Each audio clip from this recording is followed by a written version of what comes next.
C'est donc du jamais vu pour une sélection européenne depuis la fin, tenez-vous bien, des années 30. La France est en finale de la Coupe du Monde pour la deuxième fois d'affilée. Victoire dans une demi-finale disputée, hachée, irrespirable jusqu'au bout face au Maroc. Victoire des Bleus, 2-0. Pour en apprendre plus, on va tout de suite retrouver en direct l'un de nos envoyés spéciaux au Qatar, plus précisément à Alcor, Elliott Samuel. Elliott Samuel, petit chanceux, vous avez pu suivre ce match donc en direct. Les Bleus, on le disait, hein, Elliott, qui ont souffert, mais qui du coup sont de nouveau en finale de la Coupe du Monde pour la deuxième fois d'affilée. Hein. Et oui, les Bleus qui retrouvent cette finale après un match extrêmement tendu, extrêmement compliqué pour eux. Pourtant, ils avaient fait le plus compliqué. Ils avaient enfin ouvert la marque très rapidement. 5e minute de jeu seulement avec Théo Hernandez qui prend les devants. On l'avait dit avant cette rencontre, les Bleus qui devaient rentrer tambour battant dans cette rencontre. Ils l'ont fait. On se disait alors que pour les Marocains, ça allait être compliqué. On le rappelle, ils n'avaient encaissé qu'un seul but depuis le début de cette compétition. Ils n'avaient jamais été menés dans ce mondial. Les Marocains qui allaient devoir se découvrir, ça allait créer, on pensait, des espaces bien sûr pour Kylian Mbappé, pour Ousmane Dembélé.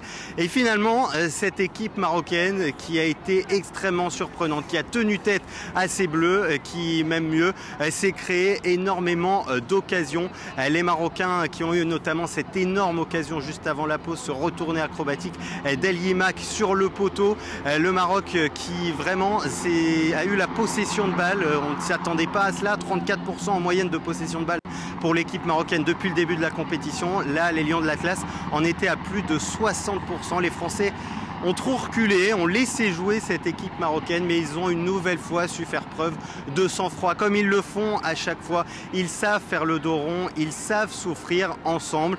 Et finalement, les Bleus qui petit à petit, en deuxième période, sauvés parfois par Konaté en défense, qui a été très bon, parfois par Griezmann, une nouvelle fois excellent, qui ont su petit à petit reprendre les devants avec une bonne entrée de Marcus Thuram. Et finalement, pour ce but de la délivrance de Randal Kolo Muani, tout juste entré en jeu, son premier ballon et son premier but sous le maillot bleu pour renvoyer l'équipe de France en finale de la Coupe du Monde. 4e finale de l'histoire des Bleus en moins de 25 ans. Les Bleus qui offrent une finale de légende évidemment déjà. Ça sera ce France-Argentine, ce match entre Mbappé et Messi qui fait rêver tous les fans de football ici au Qatar. Ça aura lieu évidemment dimanche prochain à 16h heure de Paris. Match qu'on attend tous avec impatience. On attend tous avec impatience, évidemment. Elliott, également un mot avec vous, peut-être plus succinctement. Je le disais, c'est une performance historique et je crois que c'est la première fois qu'une sélection européenne, je précise bien, fait 2 finales de Coupe du Monde d'affilée depuis l'Italie. C'était dans les années 30, hein, Elliott.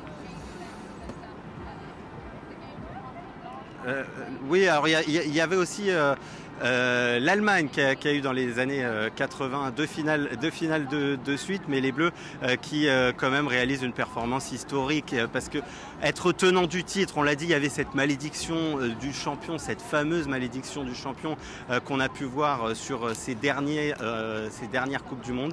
Les Bleus qui là sont les tenants du titre, qui arrivaient avec cette cascade de blessés, qui tiennent tête à chaque fois, qui résistent et qui retrouvent la finale de la Coupe du Monde. La dernière fois qu'on a vu un tenant du titre rejoindre la finale du mondial, c'était le Brésil entre 94 et 98. Les Brésiliens s'étaient évidemment inclinés face à l'équipe de France. 4 finales en moins de 25 ans, c'est tout simplement du jamais vu dans l'histoire du football. Oui, il y a eu le Brésil qui a fait 3 finales de suite en Coupe du Monde, qui a fait également 3 finales en 4 éditions. C'était dans les années 60 évidemment. Mais là, 4 finales en moins de 25 ans, c'est du jamais vu. Didier Deschamps qui a vraiment créer un vrai groupe, une vraie osmose dans ce groupe pour fabriquer cette équipe qui a un vrai sang-froid, qui sait souffrir et qui sait tenir tête pour aller loin, qui a cette culture de la gagne, une vraie culture de la gagne qu'on ne connaissait pas par le passé, et des Bleus qui une nouvelle fois sont en finale. Il y a eu la finale de l'Euro 2016, il y a la finale du Mondial 2018. Alors oui, il y a eu cet échec à l'Euro 2021, mais Didier Deschamps, il est une nouvelle fois en finale d'une Coupe du Monde et c'est évidemment historique. Évidemment historique.